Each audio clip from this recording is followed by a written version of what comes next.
আসসালামু আলাইকুম viewers, welcome back to my channel শান্তি কুকিং রেসিপি।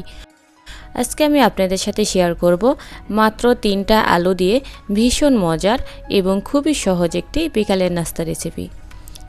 আশা করছি আলু দিয়ে তৈরি এই বিকালের নাস্তা রেসিপিটা আপনাদের কাছে ভালো লাগবে। ভালো লাগলে ভিডিওতে একটা লাইক দিবেন এবং কমেন্ট করে আপনার মতামত জানাবেন। এখানে আমি মাঝারি সাইজের 3টা আলু নিয়ে নিয়েছি। আলু খোসাগুলোকে আমি ছাড়িয়ে নিচ্ছি। আলুটা সেলা হয়ে গেছে, এখন আমি এটা কেটে নিচ্ছি। আমি একটু টুকরো করে নিচ্ছি। আপনারা চাইলে আস্ত কিন্তু এই আলুটা সিদ্ধ করে নিতে পারেন। আলুটাকে সিদ্ধ করে একটা বাটিতে তুলে নিয়েছি, আর এই আলুটা আমি গরম থাকা অবস্থায় ম্যাশ করে নিব। আমি আলুটাকে ম্যাশ করে নিয়েছি, আর এটা কত সুন্দরভাবে মিহি হয়েছে আপনারা দেখতে পাচ্ছেন। তো ম্যাশ করা আলুর মধ্যে দিয়ে দিচ্ছি 1 কাপ পরিমাণ মিহি করা পেঁয়াজ কুচি, দিয়ে দিচ্ছি ধনিয়া পাতা কুচি 1/2 কাপ পরিমাণ, কাঁচা মরিচ কুচি দিচ্ছি 1 টেবিল চামচ পরিমাণ। ঝালটা কিন্তু আপনাদের নিজেদের পছন্দ মতো অনুযায়ী দিবেন। এখন দিয়ে দিচ্ছি ম্যাগি ম্যাজিক মশলা, আপনারা চাইলে চাট মশলাও ব্যবহার করতে পারেন। এখন দিচ্ছি 1 চামচ পরিমাণ মরিচের গুঁড়া, দিয়ে দিচ্ছি স্বাদমতো লবণ, আর দিয়ে দিচ্ছি 1/2 চা চামচ জিরার গুঁড়া। এখন দিয়ে দিচ্ছি 2 চামচ পরিমাণ কর্নফ্লাওয়ার। এখন আমি সব মশলা ভালোভাবে মিশিয়ে নিচ্ছি।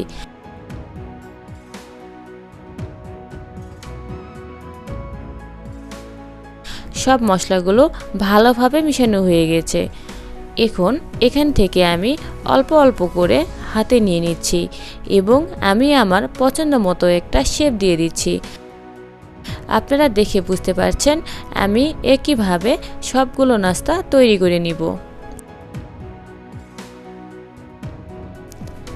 সবগুলো নাস্তা বানানো হয়ে গেছে। এখন এগুলোকে আমি কট করে নিব। কোট করার জন্য এখানে আমি একটা ডিম নিয়ে নিয়েছি। এর মধ্যে অল্প একটু লবণ দিয়ে ভালোভাবে ফেটে নিচ্ছি।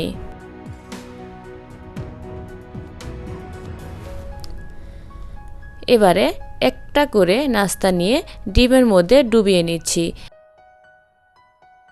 এবার নাস্তাটাকে ডিম থেকে তুলে ব্রেড ক্রাম্বসে গুঁড়িয়ে নিচ্ছি। আবারও আমি ডিমের মধ্যে দিয়ে দিচ্ছি। এবার নাস্তাটাকে ডিম থেকে তুলে ব্রেড ক্রাম্বসে গুঁড়িয়ে নিচ্ছি। এই প্রসেসটা আমি 2 বার করেছি। 2 বার করে নিলে কিন্তু খুব ভালো হয়, খেতেও কিন্তু অনেক মজা হয়। সেমভাবে আমি সবগুলো নাস্তা কোট করে নিব। সবগুলো নাস্তা আমার রেডি হয়ে গেছে। এখন এগুলোকে আমি ভাজতে চলে যাব। ভাজার জন্য চুলায় একটা ফ্রাই প্যান বসিয়ে কিছুটা তেল গরম করে নিয়েছি। তেল ভালোভাবে গরম হয়ে গেছে। ওই পর্যায়ে আমি এক এক করে সব নাস্তা দিয়ে দিচ্ছি, আর চুলায় আঁচটা মিডিয়াম টু হাই করে নিতে হবে। এই নাস্তা হতে বেশি সময় লাগে না। নাস্তাটাকে আমি উল্টে পাল্টে গোল্ডেন কালার করে ভেজে নিয়েছি। দেখতেই পাচ্ছেন কালারটা কত সুন্দর হয়েছে। ভাজা হয়ে গেছে। এখন আমি তেল ঝরিয়ে তুলে নিচ্ছি। একইভাবে আমি সব নাস্তাগুলো ভেজে নিব। সবগুলো নাস্তা আমার ভাজা হয়ে গিয়েছে। এই নাস্তাটা খেতে অনেক বেশি মজার, মাশাআল্লাহ। আপনারা বাসায় কিন্তু একবার হলেও ট্রাই করবেন। ট্রাই করে কেমন হয়েছে আমার কমেন্ট বক্সে জানিয়ে দিবেন। তো একটা নাস্তা আমি ভেঙে দেখিয়ে দিচ্ছি ভিতরটা কেমন হয়েছে।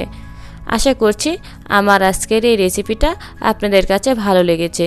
যদি ভালো লেগে থাকে তাহলে আমার ইউটিউব চ্যানেলটা সাবস্ক্রাইব করে দিবেন। সবাই ভালো থাকবেন, আমার জন্য সবাই দোয়া করবেন। আল্লাহ হাফেজ।